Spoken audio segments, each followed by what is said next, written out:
Good morning, it's Dave at ATI Watch Reviews. Please smash the like button, please smash the subscribe button for more awesome watch content. Little wristwatch check. I've got my GR-B200 on. Beautiful stainless steel model. A this year model of 2022 from Casio. Now, I had to pick up this watch because it is actually another Casio and it's another Gshock, which are my favourite watches in the world if you didn't know. I got to pick it up because I found it in an absolutely unbeatable deal.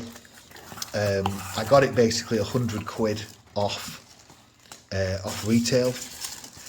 Let me just get this out of here now.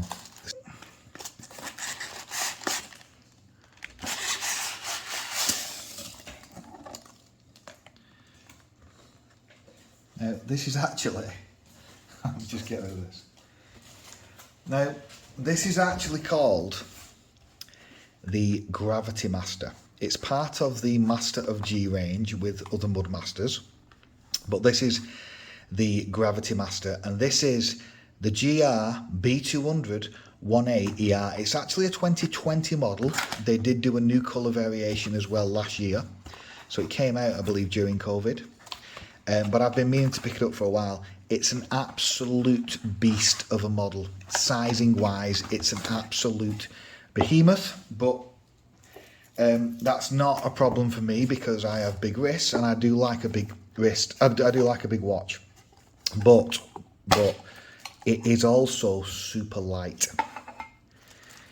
And this is the carbon fibre model, so it's reinforced. Wow, that's pretty sick. You can see on the bezel, it's carbon fibre reinforced, so that you can actually see the weave that's like moulded into some plastic.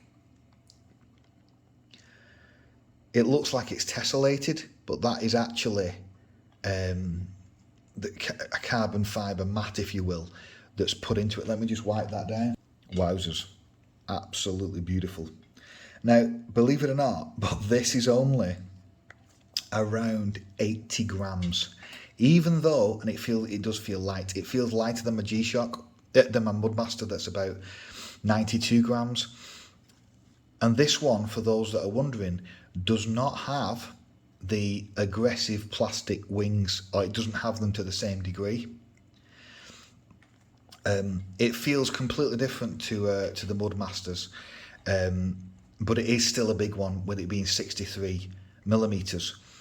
But I had to pick it up. Good light there. It's a quad sensor model, so you gain the compass, barometer, the step counter, and I believe it's a thermometer. Are you getting? Yeah, you're getting basically. Oh, you've got the mission logs as well. Now on the dial there, you'll be able to see these like compass bearings at the top. That'll be for the location indicator that it will have natively. Beautiful dial, absolutely beautiful. It's a connect model, so you can connect it to your phone, obviously, if you want to do the mission log function. Obviously, you've got compass there, altimeter, barometer. It's absolutely packed with features. Let's get it on my wrist. Wow. That's pretty sick. That is light. That is very, very light. That is super light. That is very, very light.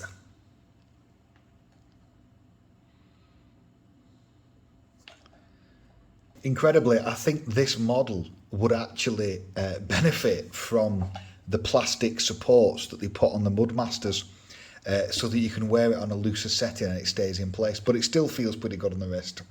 And some people will not like what they put on the Mudmasters, as I didn't originally, but it looks fantastic.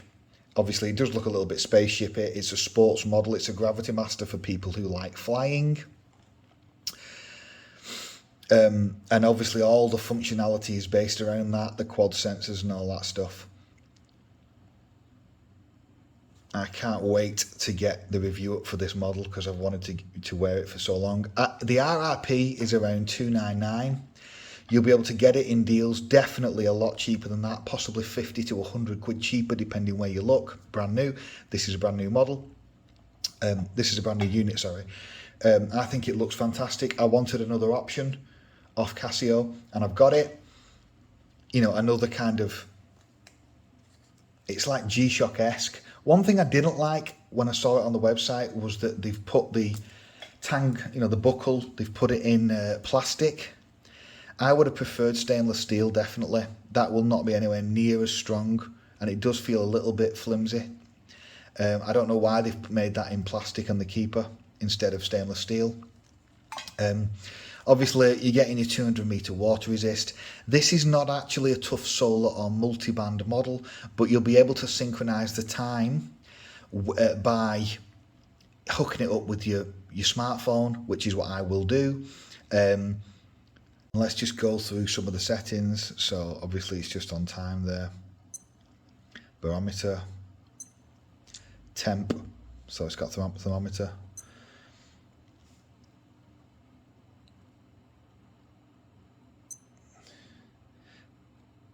Sunset and sunrise,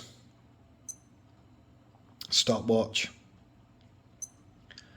timer, alarms. You can set some of these as well on your smartphone if you hook it up. You don't have to do it on the watch.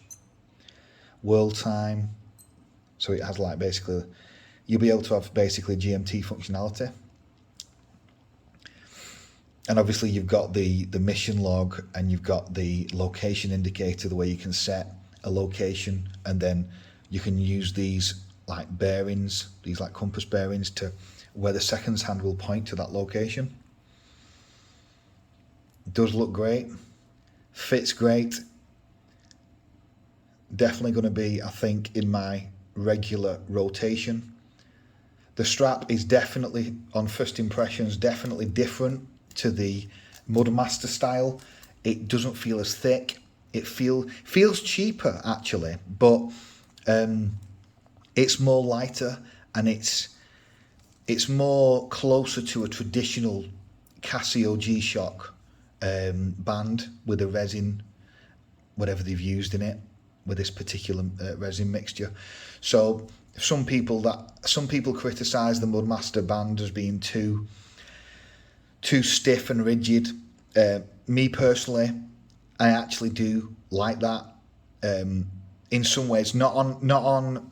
It's all horses for courses, and I've had some G-Shocks where I felt as though they were really too stiff and I didn't like it, and then I've had them on a Mudmaster and it's been just as stiff, and yet I liked it. It's weird. So to really determine that, you'd have to put it on your wrist to determine whether the comfort is really for you. And for me, initially, yeah, this is comfortable for me. This is fine. So yeah, so those are the first impressions. You've got loads of modes to play about with. The dial's got loads of information that it's presenting with you to have a look at. You know, just look at it, the outer chapter ring, all the little markings. There's so much going on with that big, very legible negative subdial, which is good. It is very legible. Yeah, I don't know how they've managed to keep it so light.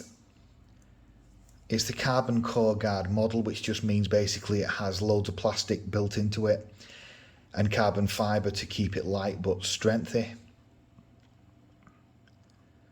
Alright, it's cased in Thailand, as are many G-Shocks.